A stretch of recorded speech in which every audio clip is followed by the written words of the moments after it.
Non, ça, je ne le dis pas. Mais on va se lever pour lire les versets, s'il vous plaît.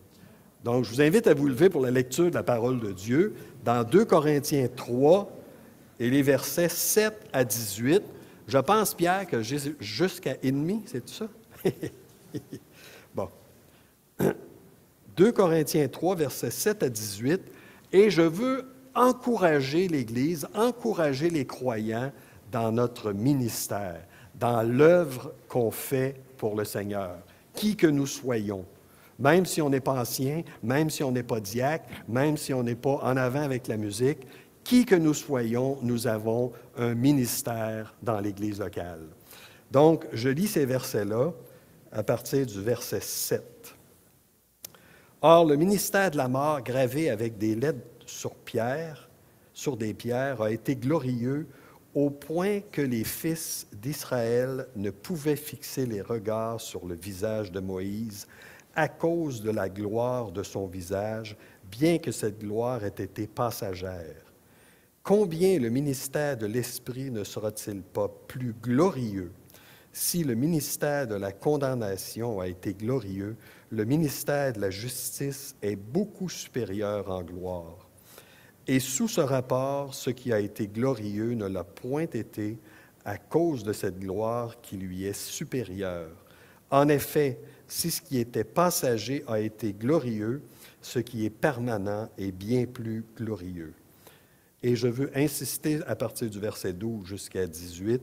Ayant donc cette espérance, nous usons d'une grande liberté et nous ne faisons pas comme Moïse qui mettait un voile sur son visage pour que les fils d'Israël ne fixent pas les regards sur la fin de ce qui était passager. Mais ils sont devenus durs d'entendement, car jusqu'à ce jour, le même voile demeure quand ils font la lecture de l'Ancien Testament et ils ne se lèvent pas parce que c'est en Christ qu'il disparaît. Jusqu'à ce jour, quand on lit Moïse, un voile est jeté sur leur cœur, mais lorsque les cœurs se convertissent au Seigneur, le voile est ôté. Or, le Seigneur, c'est l'Esprit, et là où est l'Esprit du Seigneur, là est la liberté. Nous tous, dont le visage découvert reflète la gloire du Seigneur, nous sommes transformés en la même image de gloire en gloire par l'Esprit du Seigneur. Vous pouvez vous asseoir.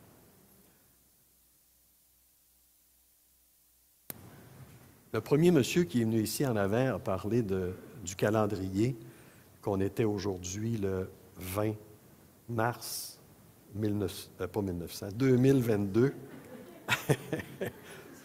J'ai des petits délais des fois comme ça. 2022 quoi?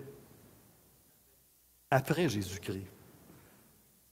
L'histoire du monde est divisée par la venue d'une personne. Ce n'est pas la découverte d'un continent, ce n'est pas une guerre, ce n'est pas une découverte technologique qui divise l'histoire du monde. C'est la venue d'une personne, Jésus-Christ. Et chaque fois qu'on écrit une lettre, chaque fois qu'on fait quelque chose, si vous lisez dans des livres d'histoire, vous allez voir des fois une date qui est marquée BC, Before Christ, avant Jésus-Christ, ou AD, Anno Domini, l'année du Seigneur, après Jésus-Christ.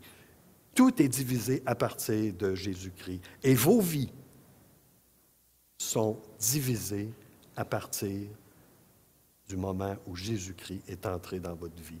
Il y a notre vie avant Jésus-Christ et il y a notre vie après Jésus-Christ. Et Paul, ici, est en train de défendre son ministère auprès des faux enseignants, auprès de ceux qui sont allés à Corinthe pour tenter de dévier les nouveaux croyants en les ramenant sous la loi. Et comme je vous ai dit, je veux insister à partir du verset 12, mais je veux quand même dire quelques mots en ce qui concerne la loi. Parce que la loi, je ne sais pas ici, mais il arrive parfois nous, on est sous la grâce, on n'est pas sous la loi. La loi condamne. La loi n'est pas mauvaise. La loi est sainte, nous dit Paul dans l'Épître aux Romains. La loi est excellente. On croit à l'inspiration plénière et verbale des Écritures. Ça veut dire que chaque mot est inspiré, que toute la Bible est inspirée. Mais je vous rappelle, et ça ne donne pas à ce texte-là une valeur rajoutée, mais pour moi, en tout cas, quand je pense à la loi, c'est les seules paroles de la Bible qui ont été écrites de la main de Dieu lui-même. Donc, avant de dire « Oh, la loi, c'est... » Oh, un instant, là. Soyons polis et respectueux. La loi est sainte, la loi est bonne. Le problème, ce n'est pas la loi. Le problème, c'est le péché. La loi a agi comme un pédagogue, nous dit l'Épître aux Galates. Donc, elle a agi pour nous conduire, pour nous montrer qu'on était pécheurs, qu'on ne pouvait pas atteindre les standards de la loi. Ce n'est pas qu'elle est mauvaise, ce n'est pas une faiblesse, ce n'est pas un manquement de la part de Dieu. Dieu a commencé avec la loi, vu que ça n'a pas marché, il a essayé d'autres. Non, non, c'est pas ça. C'est pas ça. La loi nous prouve qu'on est pécheurs et qu'on a besoin d'un sauveur, qui, lui, a observé la loi. Et c'est ce que Paul tente de faire avec l'Église à Corinthe, de dire, vous n'êtes plus sous la loi, vous êtes maintenant sous la grâce. Et si la loi a été glorieuse, écoutez, 16 fois dans ces quelques versets-là, le mot gloire, doxa, revient, ou une déclinaison de doxa. 16 fois, la loi a été glorieuse. Certainement qu'elle a été glorieuse. Mais Paul va dire, en parlant de son visage qui rayonnait, bien que cette gloire fût passagère. Bien que cette gloire fût passagère. Et le mot qui est employé ici, c'est un mot intéressant, katargéo, qui veut dire rendre inopérant. Je vous donne, vous savez l'exemple du petit lapin énergiseur, je pense, c'est ça, énergiseur, hein, qui, à un moment donné, c'est katargéo, c'est passager, ça faiblit, ça va éventuellement tomber à rien, ça ne sera plus efficace. Et c'est c'est de cette façon-là que Paul décrit la gloire de la loi. Elle est glorieuse, mais elle décline. La loi va décliner, la gloire de la loi va décliner parce qu'elle n'est pas suffisante pour sauver. La loi ne va pas changer les cœurs. Ça prend l'Évangile pour changer les cœurs. Mais au verset 12, ayant donc cette espérance, quelle espérance Paul parle? Au verset 10, il a dit, au verset 11, ce qui était passager a été glorieux, ce qui est permanent est bien plus glorieux. La splendeur de la nouvelle alliance, la splendeur de la grâce ne s'effacera pas et ne passera pas.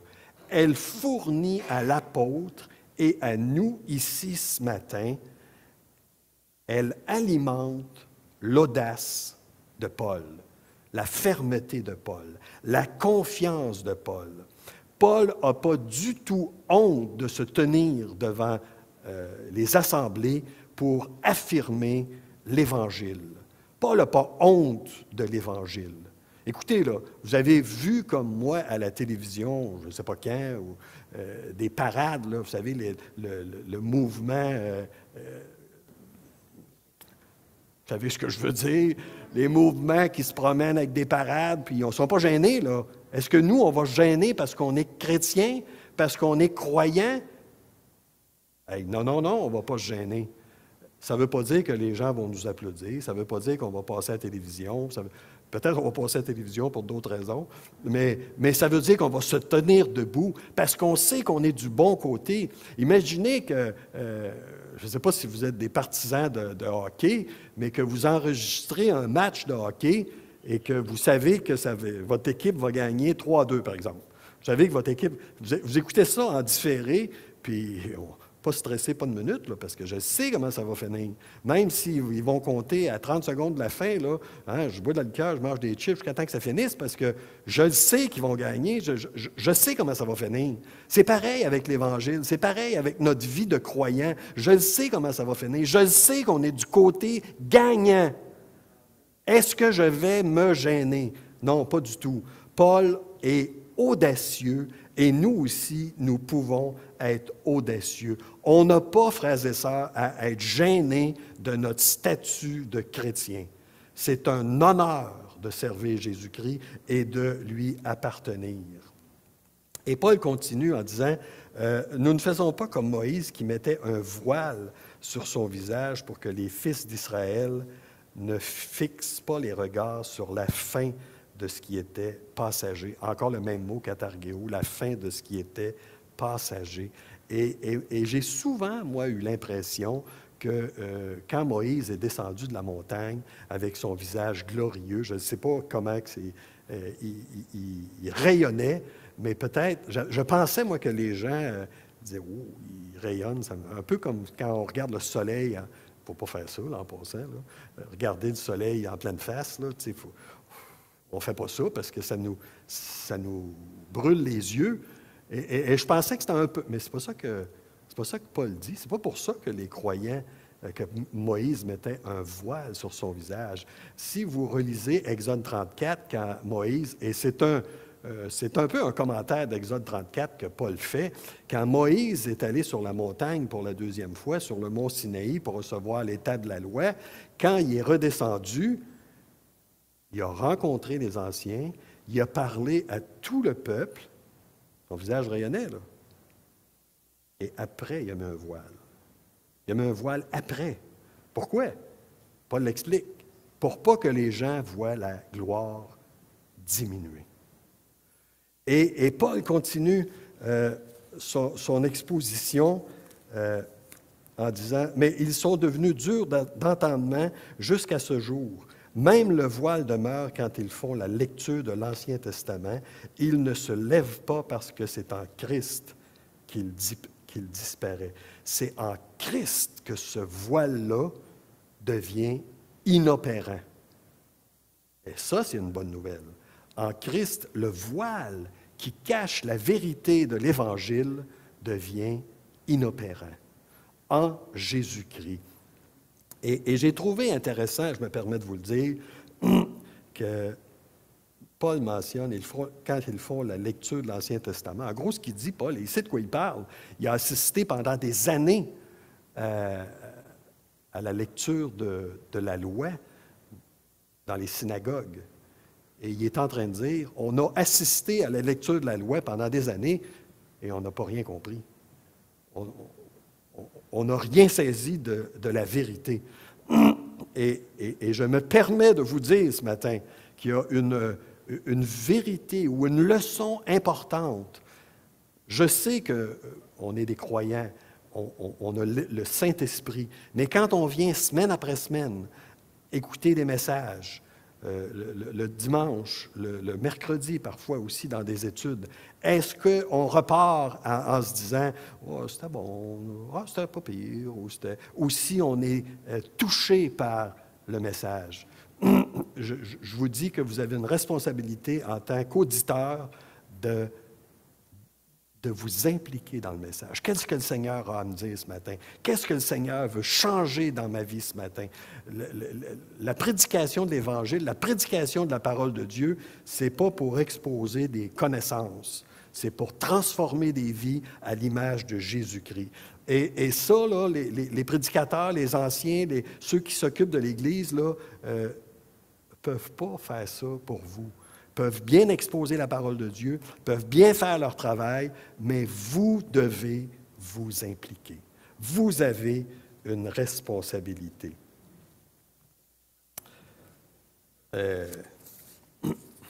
Ça va vite, hein, le temps? 5 minutes? Ah ouais, merci Pierre, pour venir. Et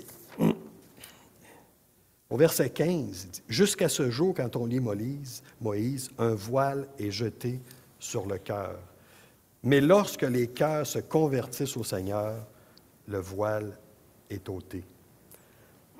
Et là, on comprend pourquoi la prière est l'arme nécessaire, l'arme la plus puissante pour la prédication de l'Évangile. Ce n'est pas l'éloquence du prédicateur ou la structure de son... On peut étudier ça après ça. Il y avait toute une structure, il avait été éloquent, il y avait des grands mots. Ça ne sauve pas personne, ça. C'est le Saint-Esprit qui va faire une œuvre dans le cœur de ceux qui ne sont pas convertis. Et ça, on peut prier. Frères et sœurs, prions pour que, comme le dit le verset 16, lorsque les cœurs se convertissent au Seigneur, le voile est ôté. Et Paul continue en disant, « Or, le Seigneur, c'est l'Esprit. Et là où est l'Esprit du Seigneur, là est aussi la liberté. » Or, là, le Seigneur, c'est l'Esprit. Est-ce que Paul fait une petite parenthèse dans sa lettre aux Corinthiens en disant, « J'ai un petit point de vue théologique à vous apporter en passant. Le Seigneur, c'est l'Esprit. » On ferme les parenthèses, on continue, pas du tout. Paul, encore là, il fait une allusion à Exode 34 et il dit que le Dieu d'Exode 34, l'Éternel, c'est l'Esprit. C'est le même. Celui d'Exode 34 qui a fait briller le visage de Moïse, c'est le même qui fait briller l'Évangile dans nos cœurs. Et au verset 18, « Nous tous, dont le visage découvert reflète la gloire du Seigneur. Nous sommes transformés en la même image de gloire en gloire par l'Esprit du Seigneur. » Remarquez là, que ce n'est plus seulement Moïse. Dans l'Ancien Testament, Moïse avait le visage qui rayonnait. Aujourd'hui, en 2022, à Chicoutimi, nous tous, dont le visage reflète la gloire du Seigneur. Ce n'est pas réservé aux anciens. Ce n'est pas réservé à ceux qui ont fait un cours ou qui sont en train de suivre un cours. Ce n'est pas réservé à ceux qui ont lu 30 livres. C'est votre privilège. Nous tous, dont le visage découvert reflète la gloire du Seigneur. Vous reflétez la gloire du Seigneur. Là, allez pas vous voir dans le miroir, là. C'est notre cœur. On devrait refléter la personne de Jésus-Christ. On a cette capacité-là. On a le Saint-Esprit qui habite en nous. Ça ne peut pas rien changer, là. Il faut que ça change quelque chose dans notre comportement, dans notre pensée, dans notre façon de considérer les autres, dans notre façon de tout considérer. Il faut qu'il croisse et que je diminue, disait l'apôtre Jean dans son évangile. Nous tous qui sommes transformés. Et je termine avec ça. On est transformés, métamorphosés. On est différent. On n'est plus comme on était. On est changé par la grâce du Seigneur. Ça doit se refléter dans notre expérience générale. Pas simplement le dimanche matin à l'Église. Gloire à Dieu, ça se manifeste ici. Mais pas simplement. Les gens de l'extérieur devraient voir en nous quelque chose de différent de ce qu'ils voient en général. Des comportements différents. Les fruits de l'Esprit. Les fruits de l'Esprit devraient faire partie de notre vie. Et je ne suis pas en train de dire, regardez-moi, je les ai tous et ça déborde, je ne sais plus quoi faire avec ça. Je ne suis pas ça que je dis. Au contraire. Mais c'est notre responsabilité. Frères et sœurs, on est comme l'apôtre Paul dans l'Église de Corinthe qui devait se battre pour l'Évangile. Hein? Ce n'est pas quelque chose de facile encore d'annoncer l'Évangile et de prier pour les inconvertis. Ce n'est pas quelque chose de facile, mais c'est notre ministère, c'est notre travail en tant que croyants. Soyons des croyants fidèles, sachant qu'on est du côté vainqueur. On ne sera pas surpris à la fin qu'on est... En tout cas, j'espère qu'on ne sera pas surpris personne. on est du côté des vainqueurs. Le Seigneur est avec nous et nous sommes avec lui. Donc, j'espère que ça vous encourage dans votre foi, dans votre ministère, dans votre témoignage pour ne pas être gêné et pour réaliser que vous n'êtes pas un petit croyant. Ça n'existe pas des petits croyants en passant. Je n'ai pas vu ça, moi, dans le Nouveau Testament. Vous êtes des croyants glorieux dont le visage reflète la gloire de Jésus-Christ. Notre Dieu et Père, on vient devant vous encore une fois avec beaucoup de respect, de reconnaissance devant votre magnificence, devant votre grandeur, devant votre générosité avec nous, votre bonté. Nous méritions que la mort, la loi nous condamne, mais vous nous avez accordé la grâce en Jésus-Christ. On veut vous demander que cette vie que nous avons soit une vie remplie de l'Esprit, une vie qui reflète la personne de votre Fils dans nos actions, dans nos pensées. Puissions-nous être de bons croyants. Dans le nom précieux de Jésus-Christ, on prie. Amen. Merci pour votre invitation.